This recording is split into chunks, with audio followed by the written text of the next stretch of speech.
मुस्लिम विरोधी है, देश के लोगों को भिखारी बनाने का ही काम कर रहा है। प्रधानमंत्री है, वो कहता है कि फिर से एक बार सरकार बनाइए, 5 किलो जो राशन देते हैं वो देते रहेंगे। उनको ये कहना चाहिए, इससे गरीबी हटेगी।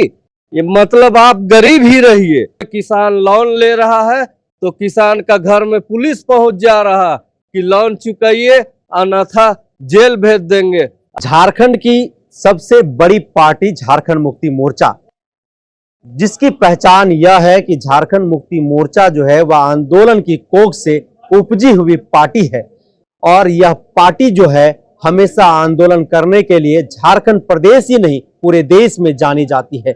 और जब से इस पार्टी का निर्माण हुआ है, लगातार कहीं ना कहीं यह पार्टी जो है अब भी सड़कों पर आंदोलन करते हुए दिखाई देता है। 2019 में झारखंड मुक्ति मोर्चा के नेतृत्व में महागठबंधन की सरकार झारखंड में बनती है और मुखिया चुने जाते हैं हेमंत सोरेन। और हेमंत सोरेन के मुख्यमंत्री बनते ही जो विपक्षी दल है वह लगातार कहीं ना कहीं इस पार्टी को कमजोर करने की, इस पार्टी को तोड़ने की, विधायकों को खरीद फरोख्त करने की जो है वह साजिश लगातार करते आई है। और यह आरोप जो है वह झारखंड मुक्ति मोर्चा और महागठबंधन के नेताओं के द्वारा, विधायकों के द्वारा जो है कहीं ना कहीं यह आरोप जो है उनके नेता लगाते रहे हैं।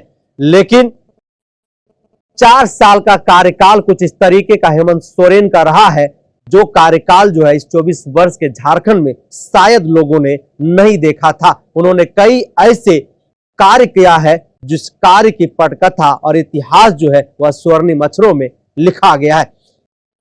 लेकिन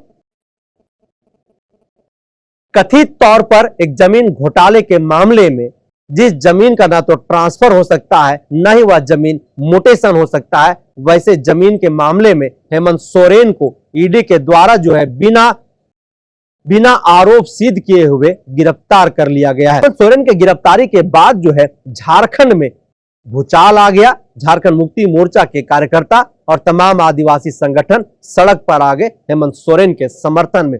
21 अप्रैल 2024 को झारखंड मुक्ति मोर्चा के नेतृत्व में इंडिया गठबंधन जो है वह उलगुलान न्याय महारैली का घोषणा कर दिया है। यह कार्यक्रम प्रभात तारा मैदान में आयोजित किया जाएगा। पूरे राज्य से ही नहीं देश भर के बड़े नेता जो है इसके साक्षी बनेंगे। हमारे साथ झारखंड मुक्ति मोर्चा रातू प्रखंड के प्रखंड अध्यक्ष बिलाल अहमद है। बिलाल जी, 21 अप्रैल 2024 की जो उलगुलान न्याय महारैली है उस रैली में क्या कुछ होने वाला है?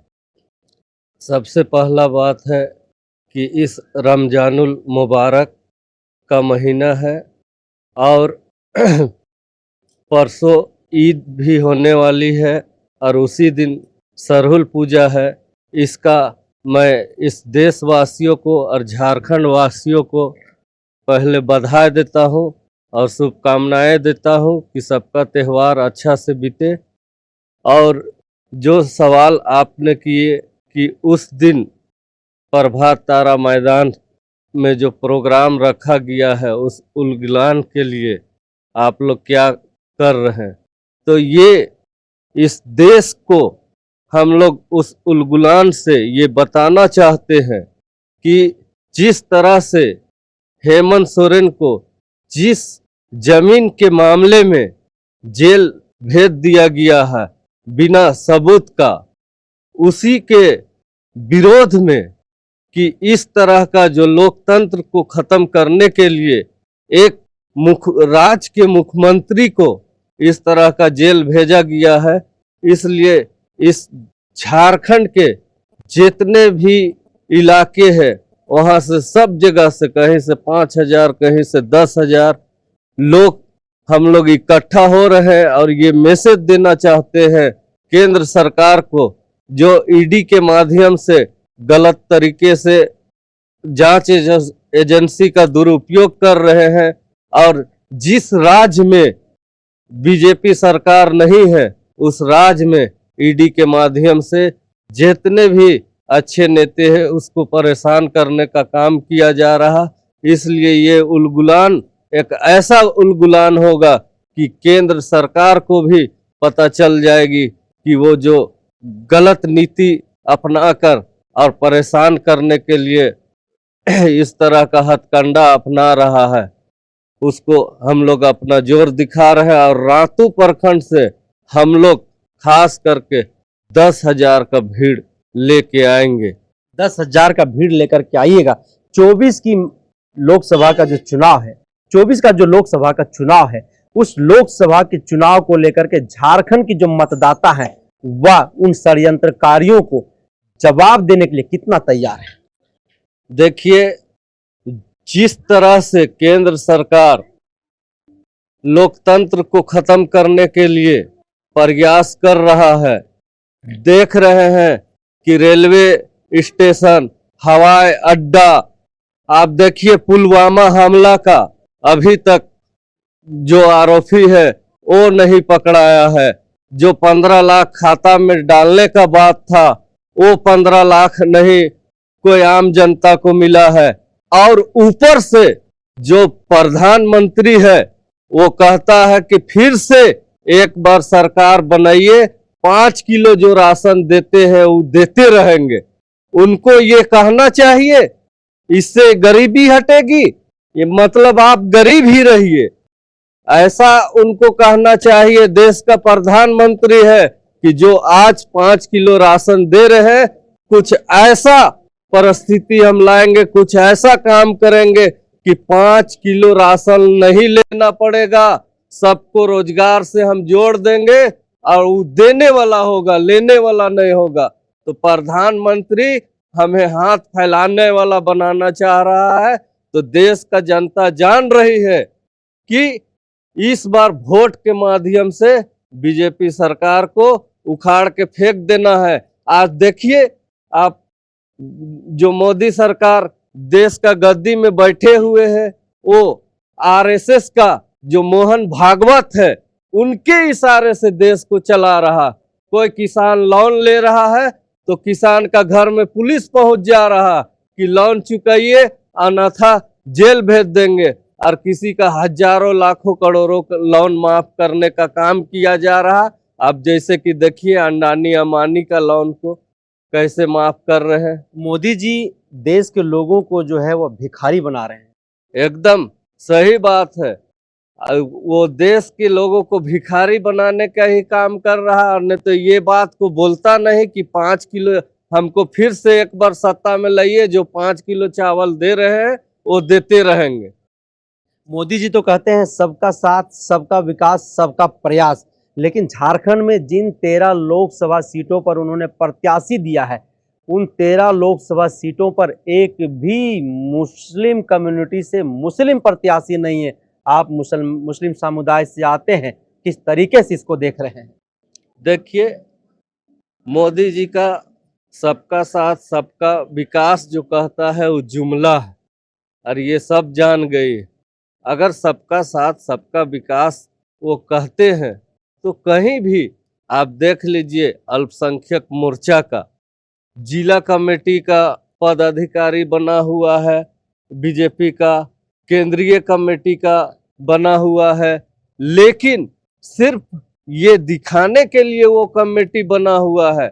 अगर किसी तरह का कोई बीजेपी का एजेंडे का बात होता है, कुछ पार्टी को कैसे हमको आगे ले जाना है वो बात होता है, तो उसमें वो लोग को मुस्लिम समुदाय के लोगों को शरीक नहीं किया जाता है, और मुस्लिम समुदाय का पदाधिकारी का अलग से बैठक करता है। तो वहीं पर ही तो क्या मुस्लिम विरोधी है भाजपा? एकदम मुस्लिम विरोधी है। खास करके आप 3 तलाक का देख लीजिए, तो शरीयतन एतबार से जो हम लोग का जो चला हुआ है हुजूर पाक सल्लल्लाहु अलैहि वसल्लम के समय से, उसको खत्म करने का काम किया जा रहा है। जो 3 तलाक का मामला है, जबकि सब मुस्लिम विरोध करता है, उसको मीडिया के माध्यम से दिखाता है कि नहीं, विरोध नहीं कर रहा, 3 तलाक का नाम से हमको वोट मिल रहा है। मुसलमान होने के नाते देश के मुसलमानों को क्या संदेश और क्या जो है उनसे अपील करना चाहेंगे?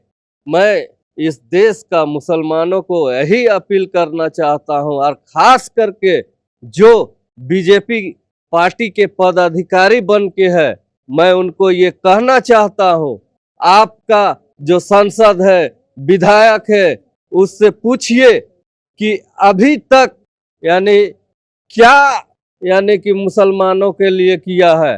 वो यानी कि बात करता है, जहाँ कब्रिस्तान की बात होता है वहाँ मसला का बात करता है, तो वहीं तो तोड़ने का बात करता है। इसलिए मैं देश का मुसलमानों को कहता हूँ कि आप लोग बीजेपी का बहकावा में ना आए, और इस बार जो लोकसभा का चुनाव हो रहा है, उस लोकसभा का चुनाव में वोट के माध्यम से उन्हें उखाड़ के फेंकने का काम किया जाए। तो देश के मुसलमानों में एक अलग आक्रोश भी जो है वह देखा जा रहा है। इसलिए भी आक्रोश देखा जा रहा है कि पूरे देश में आप देखिए कि मुस्लिम कम्युनिटी को जो है वह टारगेट कर करके जो है कहीं ना कहीं उन्हें प्रताड़ित करने की कोशिश की जा रही है। कहीं मस्जिद के बाहर जब नमाज जो है वह पढ़ते रहते जब मुसलमान भाई, तो उन लोगों को जो है सो लात से मारा जाता है, तो कहीं पर उनको जो है सो जेल भेज दिया जा रहा है। और ऐसे में पूरे देश में देखिए जहां पर भी भारतीय जनता पार्टी चुनाव लड़ रही है, मैं झारखंड में हूं तो मैं झारखंड की बात करूंगा। झारखंड में 13 जिन लोकसभा सीटों पर भारतीय जनता पार्टी ने प्रत्याशी दी है, उस सीटों पर एक भी मुस्लिम उम्मीदवार जो है उन्होंने नहीं दिया। क्या झारखंड में वैसे मुस्लिम नेता नहीं है जो झारखंड में जो किसी लोकसभा से उम्मीदवारी जो है वो दिखा सकते हैं या फिर प्रत्याशी बन सकते हैं? ऐसे में यह कई सवाल जो है झारखंड के मुसलमान कम्युनिटी में जो है वह बना हुआ है, झारखंड के लोगों के बीच में बना हुआ है। तो लगातार ऐसे अन्य खबरों के लिए आप बने रहिए द जनसभा के साथ। जोहार।